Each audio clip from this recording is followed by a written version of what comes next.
Hello and welcome to our Talking Cafe Live. It's Wednesday the 19th of May. I'm Julie, the village agent for Mendip, and today we have a couple of lovely guests who are from an award-winning charity that delivers long-term and short break care services throughout Devon, Cornwall and Somerset. So welcome Jean and Hayley, and if you're happy, Jean, I'll pass over to Hayley first, who's going to talk about the background of the charity and give you a bit more insight into the work that they do and how they support people. So I'll pass over to Hayley. Hello, so I'm Hayley, Shared Lives Coordinator, as Julie said, for Shared Lives South West, and I've been part of the organisation for just over 4 years now. So what's Shared Lives? We, as Julie said, are an award-winning charity. We are CQC regulated, so regulated by the Care Quality Commission, and have an outstanding rating with CQC. We are a bit like an adult fostering service, so we support adults with a variety of support needs across Devon, Cornwall and Somerset. Individuals that we support have sort of learning disabilities, mental health issues, physical disabilities, parent and child referrals, sometimes home from hospital, autism, so a wide variety. And we have over 500 people that use our services, either short breaks or long term, and supported by over 300 carers. So carers provide support in their own homes, and really it's about giving people that different model of care. So it's an equivalent, a different type of care to sort of your standard supported living or residential settings. And I guess the uniqueness with that is that it gives people that family life, and can really integrate as part of a family, as well as integrating as part of local communities. And of course, person-centered care, is great. And in this model, we really can work at that. So yeah, that's a little bit about who we are. Sounds wonderful, Hayley, and I know we've got a video which I think really it really sort of sets the scene as to how it works in practice, and how just one person who opens up their home to some individuals, and how how their lives can change for the better, really, and how they feel supported to, like you said, live that normal sort of family happy life. So I'll add the video, and hopefully everybody can really sort of get a grasp as to the valuable work that you do. So here we go. Winning charity Shared Lives South West supports vulnerable adults throughout Devon, Cornwall and Somerset. It matches carers with people who use its services, and in turn the carers open their own family home to support them, and they can live their life to the full. Carer Lynn has Andrew, Mark, Chris and Marianne living with her. Before I became a Shared Lives South West carer, I had worked in a very large day centre for adults with learning difficulties and disabilities, and thoroughly enjoyed that, and then realised that it would be lovely to be able to offer some people in the village, because I knew that a lot of the people that I worked with in the day centre were in big residential care homes, which were fine, but it lacked that sort of family touch. So that's what made me change to becoming a Shared Lives carer. It's the fact that it's not like work, it's just a wonderful way to live. We all live together as a family. I've got my children were only 7, I think, when we first started doing it. The twins were 7. So we've all sort of grown up together, and yeah, it's just like, being a big family. I like living here because Lynn is so kind. She's so friendly, and when I have a problem, I go to Lynn, because Lynn helps me with my problems. She says, be yourself, everything will be fine, and all like that. Lynn has helped me get my new bus pass and passport this week. so I can open up a new bank account. So And what would you say to anyone who wanted to become a shared lives carer? Oh, I could only recommend it. I mean, it's not all wonderful all the time, like any job. Obviously, you know, it has its ups and its downs and its challenges, but the pros definitely outweigh the cons. It's very rewarding. You get to share your life with some fantastic people, and well, I can't recommend it highly enough.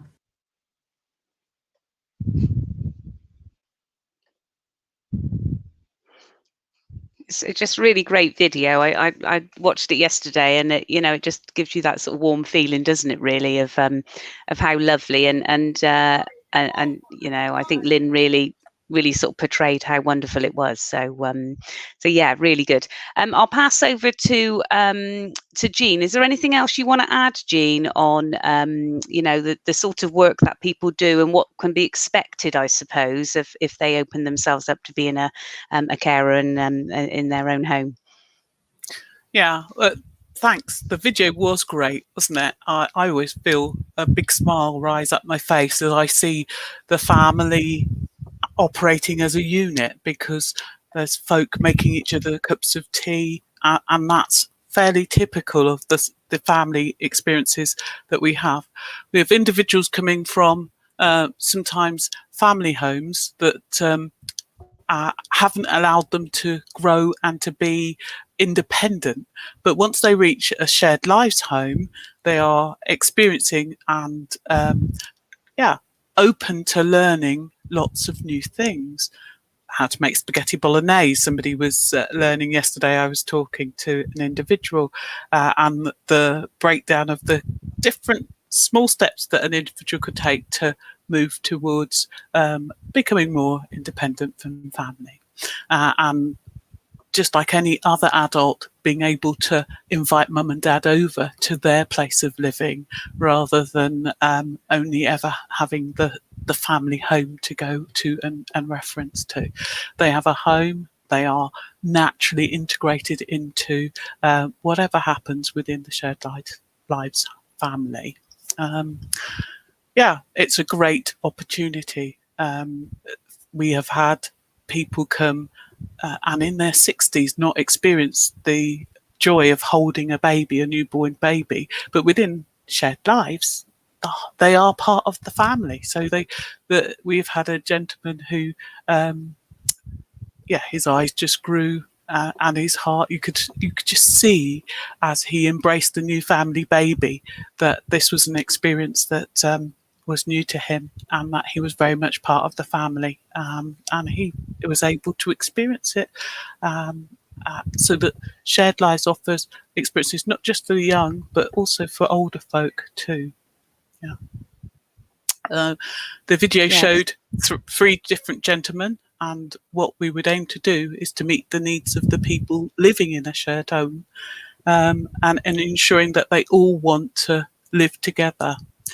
Hayley was going to say a bit more about matching and how we recruit carers. I can talk about that a little bit more, maybe after she's finished telling us about the matches. Yeah, so we have what we feel is quite an easy process to refer in. Ordinarily, most of our referrals come from the adult social care teams across the 3 counties, Somerset, Devon and Cornwall.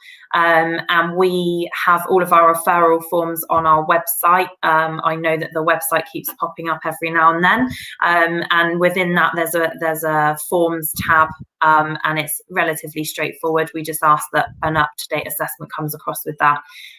We do have self-funders quite often, so sort of individuals that might be living at home with mum and dad or sister or brother and would like a bit of a holiday, and so we welcome people making their own referrals to us, and we've got different platforms like Facebook and things like that where initial contacts can happen to get that ball rolling. Once we get a referral into us, we have weekly meetings amongst the coordinators, so people like myself and Jean, and we sort of discuss the needs of the person in line with the vacancies that we have at the time or any that may be coming available. in sort of a short period of time. And at that point, we would then contact the carer that we felt may be suitable to support the individual, and share the information with them, and see if that is somebody that they feel able to support. If that's all positive, we would then set up something called a cup of tea visit, pretty self-explanatory, an opportunity for the individual to meet the carer, and to also see the property that they may be staying in, so the carer's home. And just kind of have that initial conversation, meet and greet, talk about what they want to get out of their stay, or their sort of longer term placement, depending on the referral. And that would be supported by a coordinator like myself or Jean. And then after that, we would sort of ask everybody to just have a bit of a reflective period. The individual may have certain people that they want to talk things through with, and we would then have sort of separate conversations with the carer and the individual, and see if it's something that they feel would work. And I guess the biggest thing with referrals is that although we have a process to follow, we do take a really person-centered approach. So actually, it's not about a tick box exercise. It's about us working with the individuals that are being referred in how we can best support them. For a lot of people, that it's something that's new, so it's scary. Going away from mum and dad's house for the first time ever, and so it's sort of about how do we best support that person to feel comfortable. And so quite often there's another follow-up visit where we would step back from that and allow the person to have more one-to-one with the carer or carers, and allow that sort of relationship to start building, which would then lead into an overnight, and then gradually building up to your regular short breaks or your longer term placement. And I guess, our referrals are such a variety. We can be really flexible and in who we support and what sort of placements we offer. So a short break could be an overnight, it could be a weekend, it could be a week, it could be a couple of weeks, right through to long-term placements, which could be 6 months to a year to 5 years, 10 years. We've got sort of such a spectrum within the service of, as Jean touched on, the age differences as well, and we can actually support people from 16 upwards, really. So yeah, that's great. And I guess just some reflections on the sort of referrals that we've had in and the progression after that.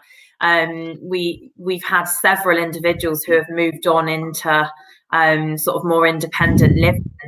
We had one young man who the carer supported to pay off his debts, to get himself a secure job, and sort of build up those independent skills, those daily living skills. And he is now living in a flat on his own, which is absolutely brilliant. And other examples, particularly over the last year, one individual that I sort of coordinate, she's really grasped her cooking skills over the last year, and her confidence. So it's just a little bit of kind of examples of the work that goes on within the service.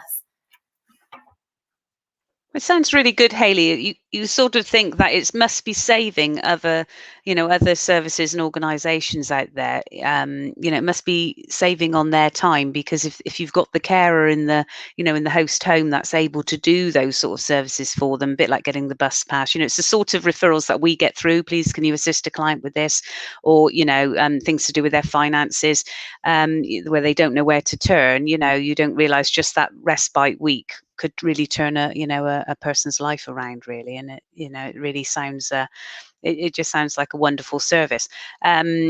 I don't know if we've got any other questions come in. I don't think so. John's come on. Welcome, John. I think you've been on one of our talking cafes before. So he's got a project called Dorset Community People Speaking Up. So anyone wants to contact John, reply privately on there about his. But obviously another project going on in Dorset. But I do think this sort of service that I don't think a lot of us were aware of, especially if you are a long-term carer for someone and you don't really want to relinquish that in your own home. You want to care for your own child into adulthood, but equally it is a way for them to try and get to independence, which is what every parent wants, really, isn't it? So absolutely. And just touching on your sort of bit about support from things that we ask carers to do, there are always clear expectations and outcomes that the individuals that use our service want to achieve, and I guess we provide that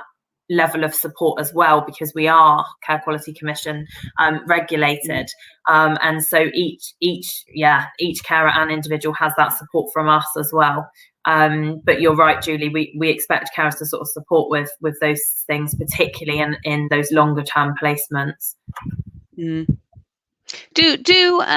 So when that young chap was on about getting his passport through, do friendships sort of build from this? As in, would they then say, yeah, we are going away next weekend, to Paris or something. Would you like to come with us? Does it extend to things like that? So it just sort of made me think, how do they get the experience of travel, or would they just be expected to just book something for themselves? Is there like a first holiday experience that they could support them with, going to an airport and that sort of thing, which is quite daunting? Yeah, so definitely. Sorry. That's okay. There's some wonderful examples of holiday experiences. I'll let Jean carry on in a moment, but one that I'm familiar with from the people that I work with is cruises. 3 ladies had never had the opportunity to go anywhere, and then had the opportunity to go on a cruise, and now try to go yearly where they can, and so those opportunities can happen, and even the caravan holidays. A young lady I sort of coordinate, she has had the experience of caravan holidays and now absolutely loves them, and so it's not just about those abroad holidays, it's about what experiences can individuals get within this country. But yeah, those opportunities do happen, and there's lots of examples up and down the sort of the scheme, where individuals have been on different holidays. Paris was one. I've had loads of Spain. I've had Spain holidays and the cruises, but I'll let Jean speak. I think she has something to say on that. Yeah, individuals are encouraged to save money towards holidays and special activities. It's not something that the carer provides for them. They need to have a purse that would afford a holiday for themselves. That said, I have a wonderful family. They go on Caribbean cruises every year and enjoy the delights of visiting the islands. I have not been to as many islands as they have. So they were able to inform me about the different places and the experiences that they have. Cruising is very popular amongst the families that I work with also. So it's a great opportunity to get to more than one country at a time. Staycationing is very popular also. People have taken opportunities this year to book out large houses, and what happens is the individuals, the service users, divide the purse, so everybody contributes to making the holiday special for themselves. So they might choose that they want to go swimming, they might choose that they want to go and experience an adventure park or place, but together they plan. Everybody has a choice, puts into the money pot, and they are off on activities. I think it's a great life, great opportunity.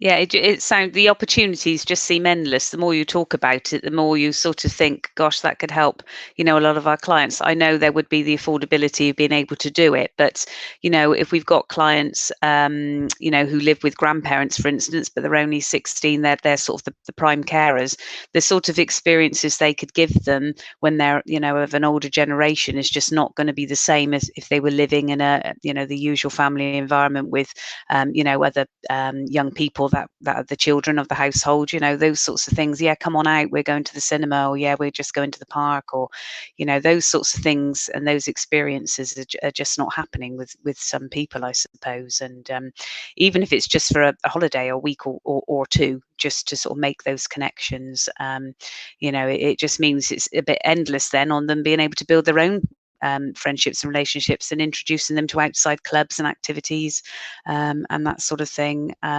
Even helping with driving lessons or something. Have you got people who sort of say, yes, I can take them out?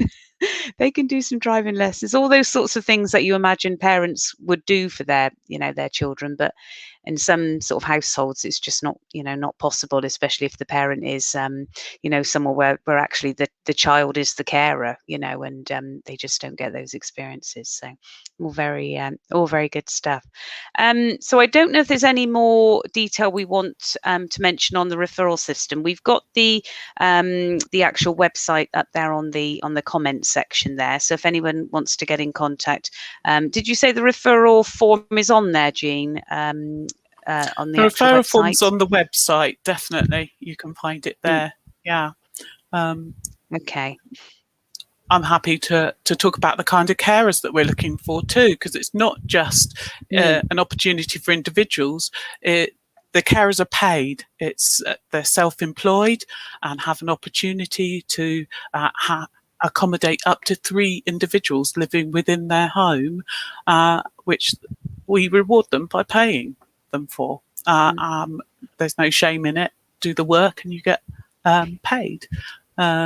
So is there a sort of a vetting procedure or anything for that, Jean? If you were sort of fostering, then presumably there's the vetting, system. What sort of things do you ask for? So our recruiting system is fairly similar to that of a foster carer.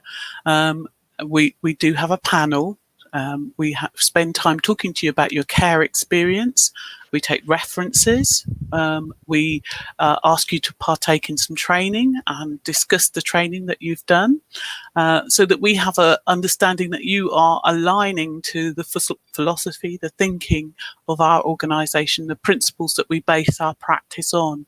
And we want carers who are person-centred, who are caring, who are kind, who can facilitate the developments of others. And so if you've got that package, we would take you on by offering you additional training and connecting you with carers in your area.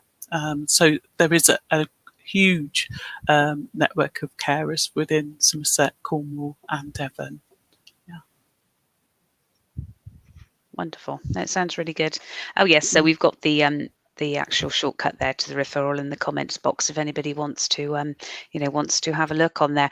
But it sounds really good. Hayley, I don't know if there's anything else you wanted to add about matching and moving people. Is there any way that people who are interested could sort of visit one of the host homes and just sort of get an idea of what it's like a day in the life of type thing?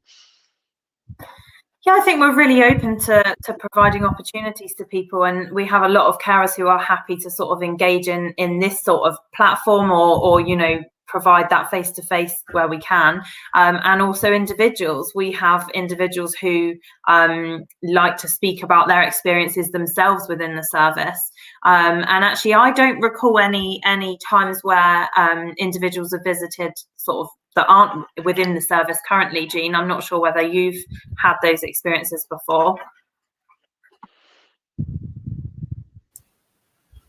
People are able to do a visit to see how a house is, and I guess that's within the matching opportunity that we have.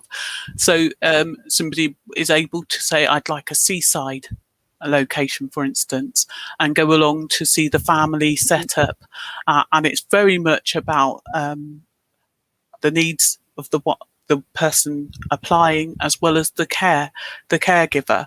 And if they're able to match the ability of the caregiver, the space, the opportunity, the individual is welcome to sign up. And the referrals, as Hayley's already said, generally come from social care. But if you as an individual want to make a referral for yourself to apply, then we would take you to 2 or 3 places and you would be able to say, yes, this is something that's suitable for me. We like to and you said up to 3, so you could say, oh really, I'd rather only have one person and concentrate my time on one person, because I have a bigger family of my own. So you can sort of stipulate really as well as to how many people you feel you could host. Yeah, definitely. If you're home, each person needs to have a separate bedroom. If you are hosting, and if you're wanting to stay with somebody, you could also choose to only be the person that they would support, not wanting to be amongst others, but wanting a focused holiday or break. We try to make it happen best we can. And I guess, and if it, sorry, carry on, Hayley. That's okay. Carry on. I was just going to add something on sort of carer approval and assessment, really. And in the crucial part, I guess, is that every carer is DBS checked, and there is an expectation that they comply with the regulations that we hold. So that's support and monitoring to ensure that we're providing safe services. It's such a unique model of care, which can come with, areas that need to be sort of coordinated in a specific way. So we do ensure that carers are compliant with us in terms of allowing us to visit them, to meet with the individuals they support separately. So our roles as coordinators are both for the carers and the individuals that use the service. And just touching on Jean's point about assessment, it's quite a robust process. But for us, it allows us to sort of begin to build those relationships with the people we're working with. And as Jean said, we assess them on different areas of what their experiences are within the care sector. And then they attend the approval panel. And with the referrals, as Jean said, it's about providing people with a choice. So if we've got 4 or 5 vacancies, we will then give those vacancies, present those vacancies to the individuals and say, look, do any of these sound appealing to you? Would you like to meet them all? Would you just like one? So that kind of person-centeredness is right there at the get-go, really. Yeah.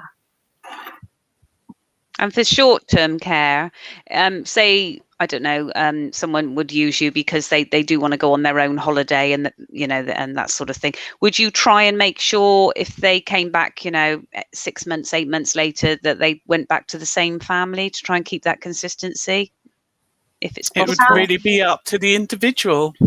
Some people like to have a holiday by the seaside, then they'd like an experience on a farm, then they'd like to be in a bigger town.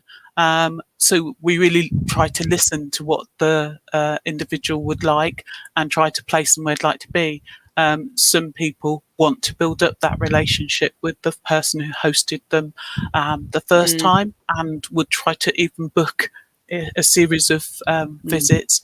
It really depends on their allocation or their funding to secure the space on an ongoing basis. Yes, because from the person being cared for, it could be their opportunity for their holidays as well. Like you said, it's sort of looked as an opportunity to have those experiences in different places as well. So so it all sounds like it works for both sides, really. Definitely. All carers have got such different setups at home. So we've got carers on farms, carers that are more sort of within a town environment to rural, and there's everything and anything in between. So we up in Somerset, we've got some carers that live on a working farm, so the opportunities to get involved with the cattle, with the sheep, with, as well as sort of crops and things like that. There's those opportunities are there. And carers that have specific skill sets, who might have an interest in art and crafts, for example, or I've got a carer who does some work on the local radio, so has that as an opportunity for people to get involved in. So there's such a vast range of experiences that can be provided just based on the carers' experiences, really, and the opportunities that is brought to their home. And when they're in so say if they were fairly new and obviously they get all the training beforehand, but say they have someone and they were unsure how to deal with certain situations that may arise, how is there a sort of telephone, how are they supported? Because it could be at 10:30, 11 o'clock at night there's a real issue that's happening and they don't quite know how to deal with it. How is that support given from yourselves? Okay, so we offer them the out of hours number for social care, so have an immediate contact with adult social care that would pick up any out of hours calls. However, at weekends we have an on-call system that operates from 9 to 5, so people can call up and get advice, and certainly be signposted to greater support that at the time. And so it's always good to have a listening ear, somebody who's prepared to listen, as well as offer you a signpost that would give you the support that you need at that given time. I think that is. Hayley, can you think of any additional support that we offer? Yeah, so every shared lives care, as I touched on a little while ago, has an allocated coordinator like myself and Jean. So we all coordinators across the whole charity hold a caseload of carers and of course the individuals that sort of match with them, and so we would be their point of contact. And every carer is aware generally of the of other coordinators, but if not least the office numbers. And so we just ask that in any of our absences that the office numbers or another coordinator is contacted. But every carer knows their point of contact, if you like. And as Jean said, the out of hours service is there as well. Perfect. That sounds really good. Quite often we sort of link with the families as well really regularly, so the families are aware that we're their link, we're there to sort of support as well, and so that's kind of our role in a snapshot, if you like, is to provide that support and monitoring to both parties. Brilliant. That sounds really good. Well, I don't really think there's much else, unless there's anything that Hayley or Jean you've got to sort of say on the service. I think the video sort of says it all really on how it works, and it was really good. So if anyone wants that sharing, they can message us, and if they want a copy or whatever, then ask you, because if they're trying to if you want to pass it on to any clients that may be interested, I think it's really good to show what it could be like for them in that sort of life. I think that's it. If you've got anything else, Julie, you'd like to say, yeah. We are recruiting currently carers across the Somerset area. Okay. So please use the website to contact us, or our details that have come up in the chat. We'd love to hear from you if you've got caring experience, you've got a room that's vacant, and the time to give to supporting and being kind to an individual living in your home. Okay, thank you. Lovely. And equally, if there's people watching who would like a holiday, please get in touch, or speak to your sort of social worker if somebody's allocated. On both parts, we'd love to sort of hear from you. Wonderful. That sounds really good. Okay, well, we do monitor in case any comments come in after the live broadcast. So if anything else pops up, then I'll make sure I send it your way, and we'll just monitor it over the next couple of days just while it's shared. But thank you so much for both coming on today. It's been really good, and we look forward to hearing from you again if you're happy to come back on. It'd be interesting to see, how busy you get through Somerset. That would be wonderful. Thanks, Julie. It's been great. Yeah, thank you so much. Okay, well, take care, and I hope everybody out there has a lovely rest of the day. The sun is shining here for I don't know how long. It feels like we're a bit in April shower mode, doesn't it? But hopefully, as we move back into summer, we can all start getting out and about again, and it'll be really good to definitely have you back on, I think, later in the year. Thank you. Thank you very much. All right. Bye. Thank you. Bye-bye.